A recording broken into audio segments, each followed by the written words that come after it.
Do you want to make viral reels on Instagram that sell your digital product? Okay, well then this video is for you. I know it's so hard to go viral or grow on Instagram, and I think the majority of the reason is because either A, you don't know the content to create, or B, you don't have the time. I know how hard it is to be consistent on Instagram. I'm horrible at it. I'm still finally getting into a good rhythm. Honestly, the reason that I'm finally being able to create good content on Instagram is because of another creator. Her name is Abigail Pugh. She talks a lot actually about digital products, but also about just Instagram in general, growing through Instagram, growing through Reels, using those to leverage selling digital products. And so I've really used her as a mentor in a sense. She has a community called Rich Girl Reels Community, and I feel like I know how to find the reels that are trending and that could be successful, but it's so hard when you're balancing so many other things. I am a mom first above everything else. I have a family. I am a YouTuber. I feel like that is kind of my meat and potatoes of my business as a content creator. I work with other creators, through freelancing, and, I have interest in hobbies and things I like to do too. So it's hard to balance it all. And she is so awesome with her community. Every single Monday, she releases 5 prompts for the week to post on Instagram, whether that be carousels or reels. And it's taken such a load off having somebody do that research for me. It's $50 a month and it's totally worth it because, I don't know, for me, it's almost like I'm investing in somebody to do market research for me. And then I'm just, every Monday I get on there, or every day really, because I like to keep it fresh. I get on there, I create the content in real time and I post it. And it just really takes a lot of that legwork off. So honestly, if you can invest in $50 a month, then just go do that. And you don't even need to watch the rest of this video, even though I hope you do, because obviously I could use the view. But needless to say, she really helps me out. But I want to tell you how to do this for yourself. So if you're, at the beginning stages, you can't afford to really pay for that and you don't really have the money to invest right now, then how do you do this yourself? And how do we make it as easy as possible to put on repeat so that you're not doing too much work all the time? So at the very beginning, you're going to want to do some foundational work, and this is going to help you in the future on a daily, weekly basis, so you're not having to put as much work into every single reel that you create or every single carousel. You are going to want to do a brainstorm session, figuring out the major topics that you're going to talk about. And I suggest having 5 to 10 of these. And this is different than content pillars, which I know you hear a lot about in this industry. That's kind of more those really overarching topics that you talk about. I'm talking about specific experiences and specific stories that either yourself or your community has gone through, sharing those, before and after experiences, those testimonials, those stories of where you were and where you are now, and how you got there is really what your digital product would be. So showing that problem that you had, your digital product solves that, and then the outcome. Always focus on the problem and the outcome, because the middle is going to be your digital product or your lead magnet or something like that. And so you want to come up with at least 5 of those, 5 stories, 5 experiences, things that you can pull from and really be inspiring your audience with real, true things that have happened to yourself or your community.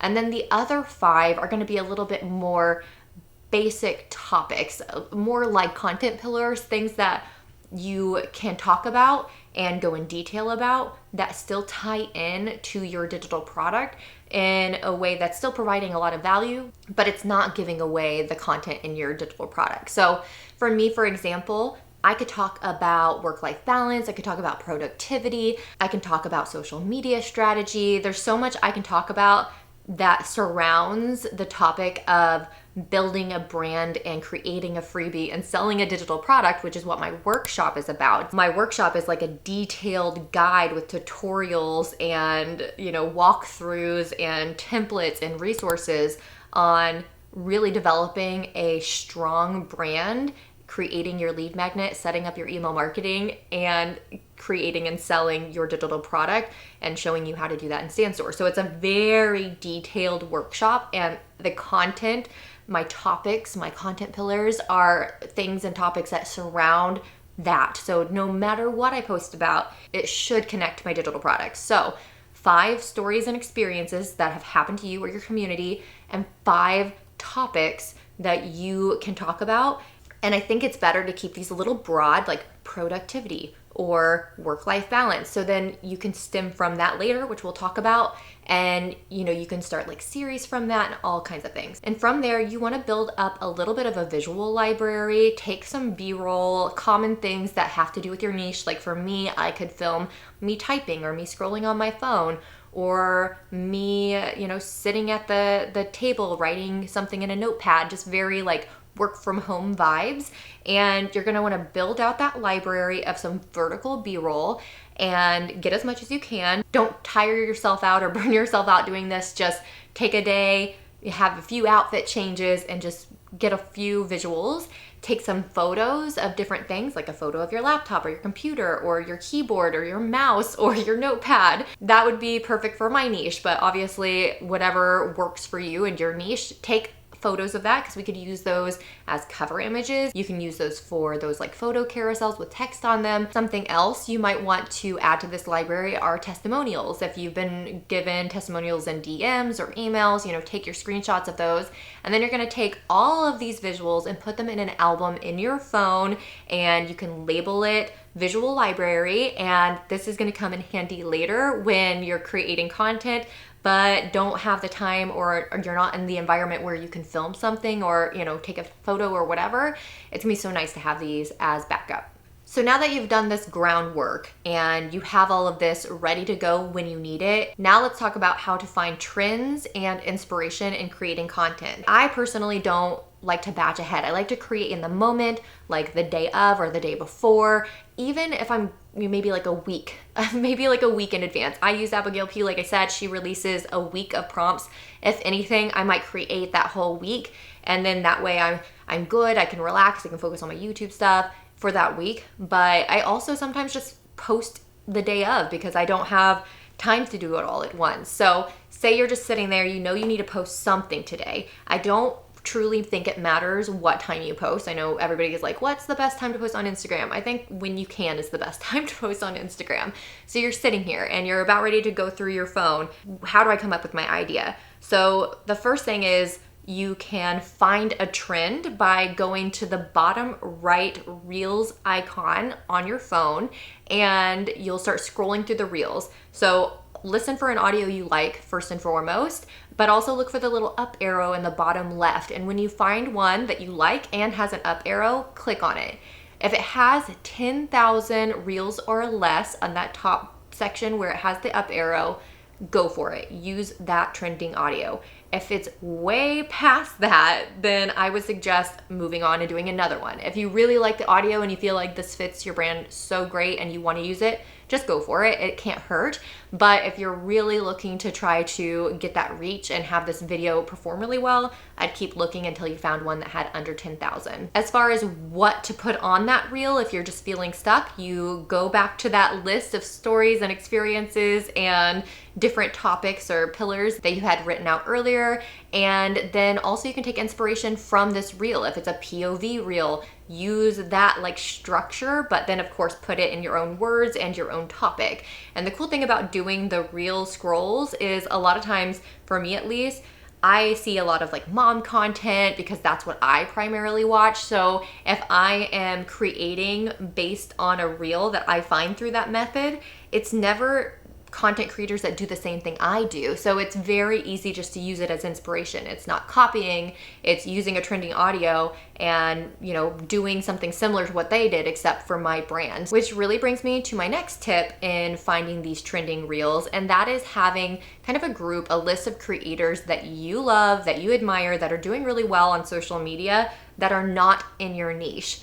It's so easy to copy people without even meaning to, because sometimes once you see somebody say something, especially if it's like in your exact niche, it's hard to think of anything else to say in replacement of that. But if you follow other creators who are in a completely different niche, for me again, motherhood, or maybe it's like a homemaker or it's a homestead, Instagram page. That's totally nothing to do with what I do. And so if I go look at their reels and I see some sort of way that they put information on a screen, it's going to be very easy to take that as inspiration and turn it into, making money as a content creator and not have copied them at all, right? Because it's my information and my brand. So I recommend having a list of, 5 or so creators that you can use as inspiration. You're gonna go to their profile and click on their Reels tab and look through and see if you can find Reels of theirs that popped off and evaluate them. See why. Is that audio super trending? Should you use it? Is it like the way they presented the information? Is it the hook that they use at the beginning of their reel? There's always a reason somebody's reel performed well. And so evaluate it, figure it out why, and replicate it. Another way to make creating this content so easy for you is by repurposing content that you already have. Whether it's a podcast, a YouTube channel, or a blog, you can pull content, the information, not like using a YouTube video and repurposing it as a reel.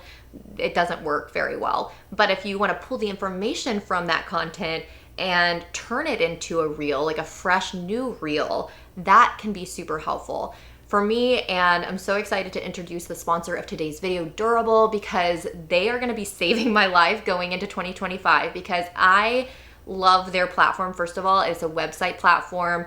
Their AI can build a website for you first and foremost, but beyond building a website for you and everything else that's included in this amazing platform, they have a blog feature where it will write a blog for you and it sounds just like you, and you can provide it the information that you want it to talk about. So like the title of the blog and like the contents, like maybe the 5 steps, and it will draft a complete blog for you, including images and everything else. And then it also makes it super SEO rich by putting the alt text on the images and all the other background things. So that takes like 30 seconds, right? You might want to comb through it, make sure all the information is fitting to what you feel and think and your brand. But, creating that blog took you no time at all. And say it's like a 5-point blog where it's like, here's 5 steps to doing XYZ. Now you can turn that into a series of 5 reels on your Instagram. And that's 5 pieces of content now that you don't have to think through. But if you do this every single week, if every week you hop on Durable, have it help generate a blog for you, and then you use that blog as inspiration for the content that you're going to create, then all you had to do is think up that main topic, kind of jot down your scratch notes to Durable. It writes it all out nice and neat, and then you can use, that paragraph for that section to help write your caption, the text on the reel, and you can even pull from the B-roll you have in your library. So all you have to do is just edit it together and post it. I promise you will not regret signing up for Durable, and they are gifting my beautiful community 30% off the first 3 months. So if you're gonna do it now, and it's gonna really save you so much time going into the new year. Have a blog, have your SEO, have your evergreen content, and use it as inspiration for your reels. Another thing that you can do to repurpose is repurpose reels that you created that are doing really well. I promise most of your audience probably didn't even see that reel, and you're also trying to build your community and reach new people. So it's okay to repeat. It's okay to repurpose a reel you've already done. Some people literally will just repost the reel itself, like download it, repost it. What I prefer is using a fresh piece of B-roll, using like the same general text, maybe changing 1 or 2 things in the hook or the caption or like the content itself on the reel. Make a few minor changes, but the meat of the reel is the same, and post it. Normally, if you have one reel that is super successful, if you post a similar same topic reel, it's also going to be super successful. So don't be afraid to repost something like that you posted a few weeks ago. No one's gonna care. You need to share the same stories over and over again because you want to not only remind your audience like, hey, you have this problem, let me help you solve this, but you also want to make sure other people outside of your audience can see this information as well. So next up is using automation. So you probably have heard of ManyChat. That's what I'm using right now. Stan.store is like my go-to everything for selling digital products, and they are in beta testing of a DM automation tool. So I'm definitely going to be switching over to that once it's available. But DM automation in general is going to really help not only with your engagement rates, because if you say, hey, comment this word and I'll send this to you, it's going to encourage people to comment. And so that's been really helping, I think, people's reels pop off, because it's a really simple call to action for your community, just telling them to comment one word. And then also is going to help you build out that funnel. It's going to help you lead them to wherever it is that you need them to go. When it comes to DM automation, I usually talk about that most when I'm talking about building your email list or increasing your revenue by, sending them to your affiliate links or your paid offering. But you can't forget that that really helps engagement as well on your reels. And it's going to show Instagram that people are really actively engaging, and they're going to show your content to more people. So using some sort of DM automation and having people comment that specific word is going to help your visibility of your reel and also help you get them to where you want them to go. 2 more things. 1, if you're interested in my workshop, check it out, description below. And then also check out this video if you want my Instagram strategy for selling digital products in 2025. And thank you again, Durable, for sponsoring today's video. I appreciate you, and I'll see you guys in the next one. Bye.